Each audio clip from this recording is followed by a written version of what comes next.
I will be discussing none other than Dracula Mihawk and his future in the story of One Piece. So it makes you wonder, has Mihawk ever fought Roger? How did he get that title if Roger was alive? Seeing the death of Goldie Roger 20 years ago, it's only natural for you to assume that Mihawk, while he was there at Logtown, or rather 22 years ago, while Mihawk was there at Logtown witnessing this execution, it's fair to assume that it was after this time that he became a warlord. Um, it's because of Goldie Roger creating such a massive outflux of pirates, like there's never been anything like it. And so, because of that, the world government realizes, okay, how do we quell this threat? The only thing we can do is to use strong pirates to deter other pirates from doing pirate-like things. So, who do we go to? Let's go to this swordsman guy. Let's see what he got. So they go to Mihawk, they ask him, he accepts. We don't know exactly the details of how everything went about, but we do know that the end of result of that was Mihawk becoming a warlord, and from becoming a warlord, he then took his role in as a Shishibukai. Um, and going forward from that point, Mihawk is known for his duels with Shanks. So now Shanks, who is technically a no-name pirate at this point, because nobody really knew that he was a cabin boy on Roger's ship.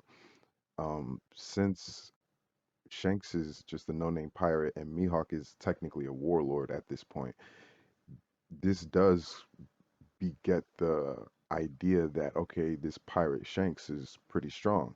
But we know from the story that there have been duels where Shanks has won and there have been duels where Mihawk has won. So it's fair to say that they are somewhat on an even playing field in the eyes of the public. So where did the world's strongest swordsman title come from? Perhaps it was given to him from the previous, or perhaps he was just witnessed by Morgans, and the reason why he was given that title was because, similarly to why Luffy was given the title of Fifth Emperor, it was totally at Morgan's discretion. Um, there's no way to say either or. Also, stated in Mihawk's Viva card is the fact that he has observation and armament. Now, while we do know Viva cards are known to retcon certain things, there are certain things in the story which don't change. Um, and considering how early we were introduced to Mihawk, it's fair to say that Oda had a plan from him very early on, very, very early on. While we really don't understand the complexities of how Conqueror's Hockey works, it's fair to say that because of his current personality, I would say, that he possibly doesn't have the qualities of a king, if we're being fair. Because to be honest, it's just the way they carry themselves. So, for example, Luffy, he takes no mess from nobody. He is always doing whatever he wants. Conqueror's Haki. We do not know if Mihawk has Conqueror's Haki. In his Viva card, it stated that he doesn't. It only says observation and armament. With those two things being said, it's fair to assume that he doesn't have Conquerors. Looking at his personality, he's a recluse. He doesn't interact with people much. And to say the least, he doesn't command anything. There's nobody that he goes out of his way to impose his will on. So, for example, take Dofi. Dofi literally ruled an entire kingdom. He stole a kingdom from a king and made it his own to the way he saw fit. And there's no one that can take it that from him. I mean, besides Monkey D. Luffy, but that's another story for another time. The point is, Dofi had high ambitions. We don't know what drives him. We don't know what deters him. All we know is that he likes to fight strong swordsmen.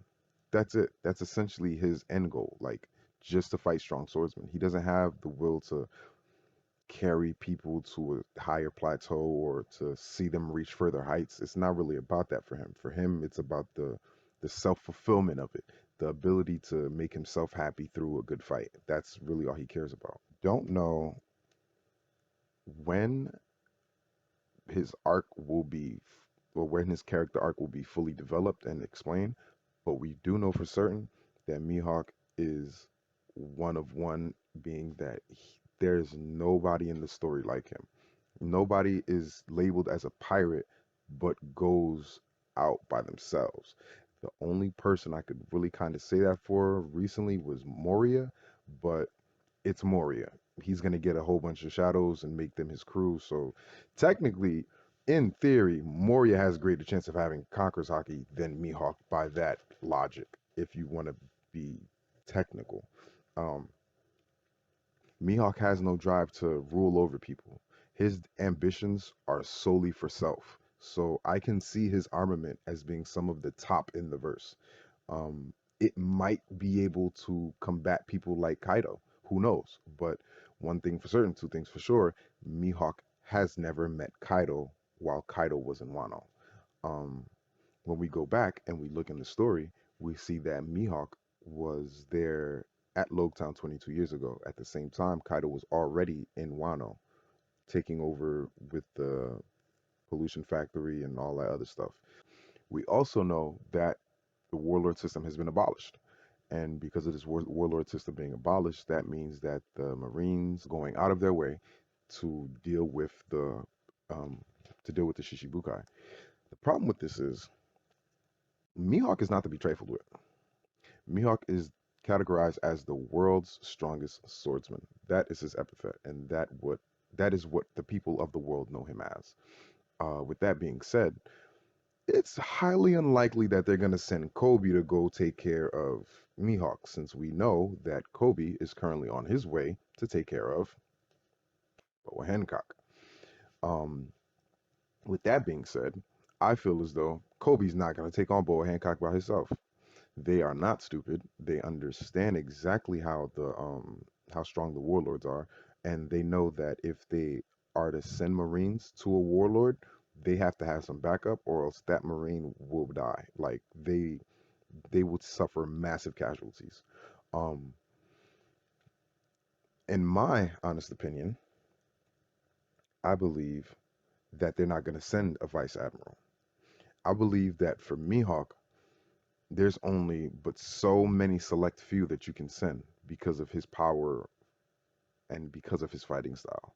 Um, if you look back to Marineford, when Mihawk fought Jinbei, Mihawk uses a sword and Jinbei used Fishman karate, and we saw how that battle ended. It's fair to say that Jinbei isn't any type of Marine, but they did have him on the Warlords, which means he is formidable in some sense. Um, so I can't say that he's totally useless, but I will say that Jinbei is stronger than your average Marine. Definitely. So like, if we're talking about Jinbei Momonga would be a good fight. That's neither here nor there. Let's think from the Marine's perspective.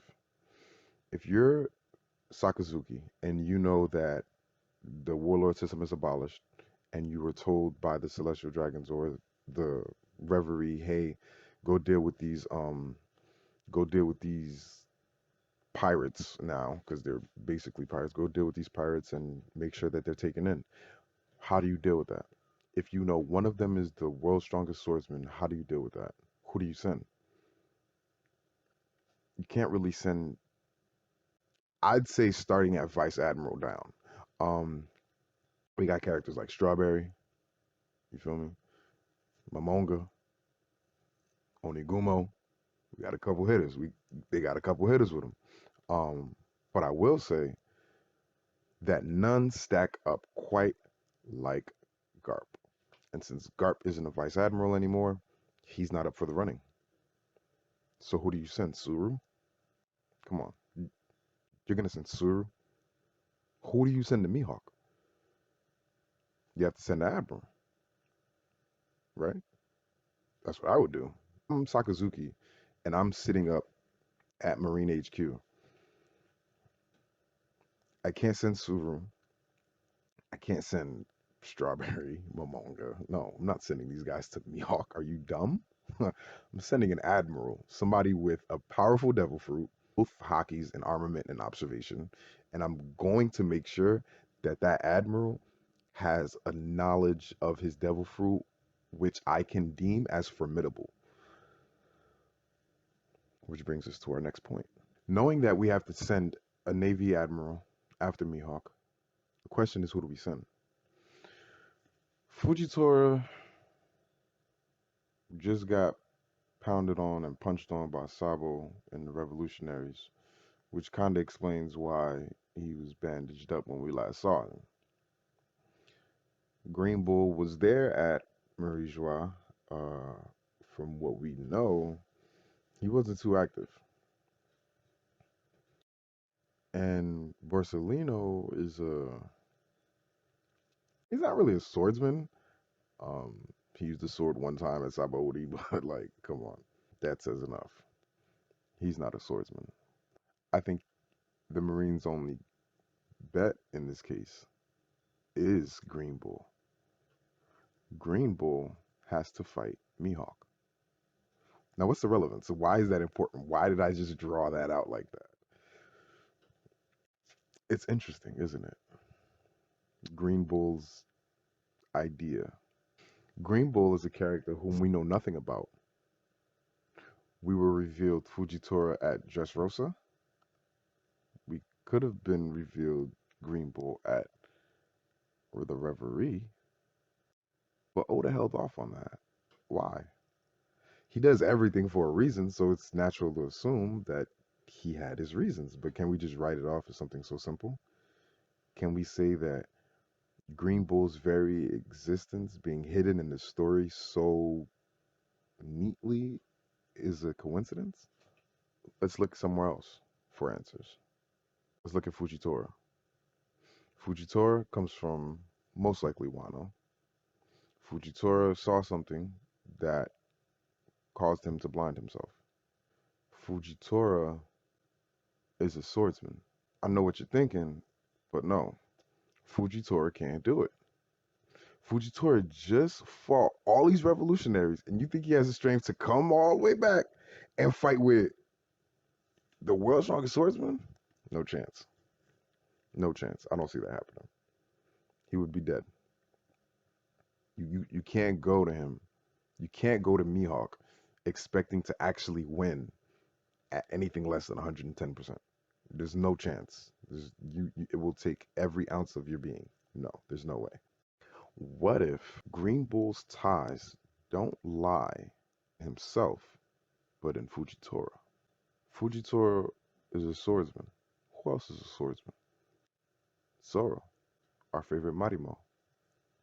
With that being said, Mihawk's Viva card didn't say anything about Wano. It just says that he toured the world after becoming a warlord. But we know Wano was inhabited by Kaido 20 years ago. What if you check out Mr. Morge's video on why Ushimaru is actually Green Bull? Hats off to Mr. Morge. With that video in mind, if you currently believe, or if you want to make the safe assumption and say Ushimaru Shimotsuki is actually Green Bull, that would explain why Mihawk has never been to Wano. Why am I saying these things? Mihawk has never truly fought a great swordsman. If all great swordsmen come from Wano, and if Wano has truly formidable samurai, like Sakazuki stated, then who's to say that Mihawk has ever had an encounter with a strong swordsman? Shanks is a strong individual indeed, a strong pirate nonetheless, but he is not a true died by the wool or died by the fire swordsman. Shanks is a pirate. Shanks is always going to be a pirate. Mihawk is a pirate with a swordsman fighting style. I don't even believe he has the swordsman mentality. When Mihawk meets Zoro, there's certain things that Zoro say. Some might call his Bushido. There's a certain way Zoro carries himself. Even Mihawk is surprised. Even Mihawk has to take notes like, damn, this kid's good. So how is one going about becoming the world's strongest swordsman never gathering these ideals? What are your ideals? What does your back look like, Mihawk? Like what do you have nothing but scars? Let's get back to the topic. First, Mihawk was at the execution of Goldie Roger. Second, Mihawk started touring after Goldie Roger died, becoming a warlord. Third, Odin, who toured with Roger, received news of his death while in Wano during Kaido's reign, with an iron fist, I might add. 4. The strongest creature, Kaido, has been ruling Wano with an iron fist for the past 20 years. Taking all these things into consideration, it's safe to say Mihawk has never journeyed to Wano, considering he's been a warlord for the past 20 years. He's a pirate who fights other pirates on behalf of the Marines and world government. He fights pirates, not samurai. He's a pirate who fights other pirates for the Marines and world government, not samurai. He doesn't go out of his way looking for isolationist islands who don't align themselves with the world government and turn them over to the world government. No, he goes where the world government is sanctioned. He's had no reason to come to Wano. Wano is so isolated, getting in or out is quite difficult. So fair to say, with no crew, no ship, there's no way he's getting into Wano. Dealing with those carp? No, no chance in hell. Yeah, he could cut them, but he's not making it up the waterfall. He could probably take the gondola, but what are the odds that he gets in? What are the odds that Mihawk actually get into Wano and Kaido doesn't kill him? Let's be honest here. We're talking about Kaido, strongest creature. He's not called that for no reason. With this latest chapter, he's confirmed an Oni. Kaido would pound his head in. Granted, it'd be a nice fight, but he'd still die. From what we know about Ushimaru, he was known as a Daikin Go, or one of the master swordsmen of Wano. Master swordsman? Now, Admiral. No. Nah, you don't think Oda wants Green Bull to be a master swordsman in order to take down Mihawk for the title, do you? As someone who's never visited Wano, how can you say you are a master swordsman? Can you say you fought all strong samurai or all strong swordsmen? Mihawk versus Green Bull, with the winner as Green Bull, would make Ushimaru Shimotsuki, otherwise known as Green Bull, the world's strongest swordsman, which would put him in direct path for none other than Roronoa Zoro, or Shimotsuki Zoro, I should say.